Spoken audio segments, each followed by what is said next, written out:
Eu vou chamar para participar dessa conversa o Alex Lima, que é estrategista-chefe da Guide Investimentos, e ajudar a gente a entender exatamente essa diferença entre soft landing e hard landing. Alex, bom dia, bem-vindo mais uma vez ao Money, meu caro. Bom dia, Thaís. Alex, eu tenho $1 milhão. Você topa? Você quer, não? Eu ajudo, vamos investir. Investe. Eu vou te dar $1 milhão para você responder aqui. Afinal de contas, o que vem pela frente nos Estados Unidos, soft landing, hard landing e a diferença entre os dois, meu caro. Ajuda a gente a entender melhor isso. Claro, né, eu gostei bastante da maneira que você classificou, né? Então, são maneiras de a gente classificar como é que vai ser a desaceleração do ciclo econômico nos Estados Unidos. Como a maior economia no mundo, a gente está falando de um PIB de quase 25 trilhões de dólares, qualquer redução ou aumento marginal faz preço, né, para os parceiros comerciais, acaba afetando o fluxo. O dólar, o próprio valor do dólar mundialmente afeta todas as economias. Então, é um dos temas na parte de investimentos globais que mais se fala. O que está acontecendo nos Estados Unidos? Eles têm um mercado de trabalho muito forte ainda, foi reconhecido na ata ontem, mas você já vê os salários melhorando um pouco, os salários desacelerando na ponta, mas o mercado de trabalho é muito forte.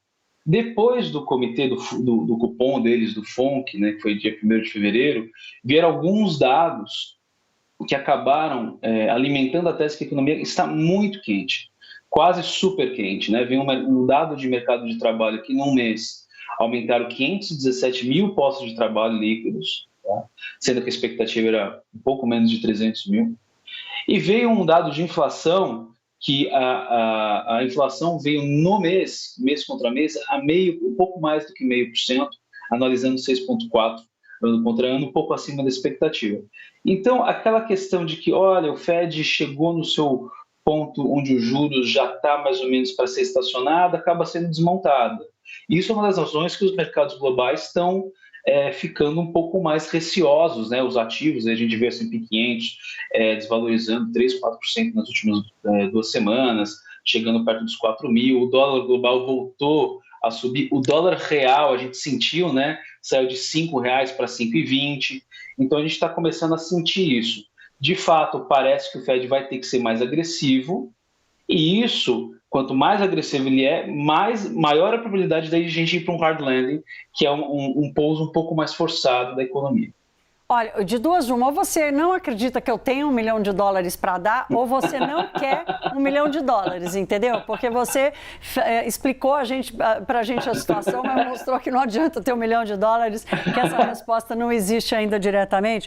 Meu caro, aí eu quero te perguntar o seguinte, eu estava tratando aqui há pouco, né, a dificuldade do Brasil, que o Brasil está enfrentando hoje, de fazer um manejo das expectativas para a inflação no longo prazo, né? E a importância disso, citei aqui a frase de um dos membros do Fed, vários deles têm falado nos últimos dias, dizendo, olha, é melhor a gente ser mais agressivo agora do que correr o risco de ter que conviver com uma inflação, porque a inflação tem seus gatilhos e ela permanece. Qual é a tua leitura hoje sobre esse processo de convergência de inflação lá nos Estados Unidos? Claro, não, eu acabo concordando, né? Eu sou da visão, e você acompanha um pouco nossa análise, né, Thaís, que eles têm que ser um pouco mais duros, porque a inflação, quando ela chega perto desse nível de 5%, 6% e fica rodando durante um tempo, ela tem um potencial de reindexar os preços da economia de maneira mais permanente.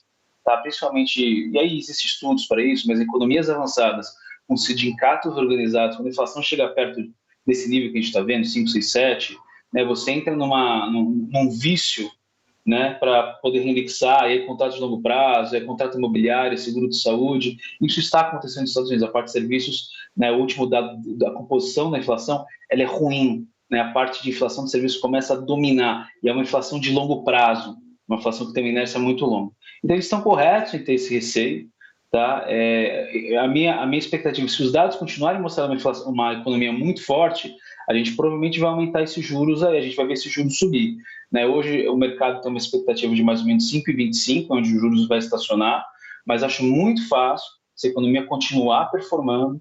A gente olha, as prévias de PIB desse trimestre estão rodando a 2,5, com inflação a 6,5 praticamente.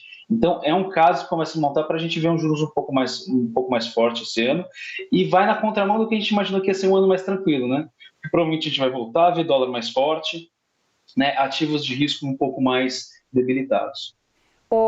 Alex, o debate sobre metas para inflação aqui no Brasil, né, como a gente viu pelas expectativas do Focus, ele já está dado. Se não foi agora, em algum momento vai ser. Dificilmente o governo Lula vai desistir de mexer nisso.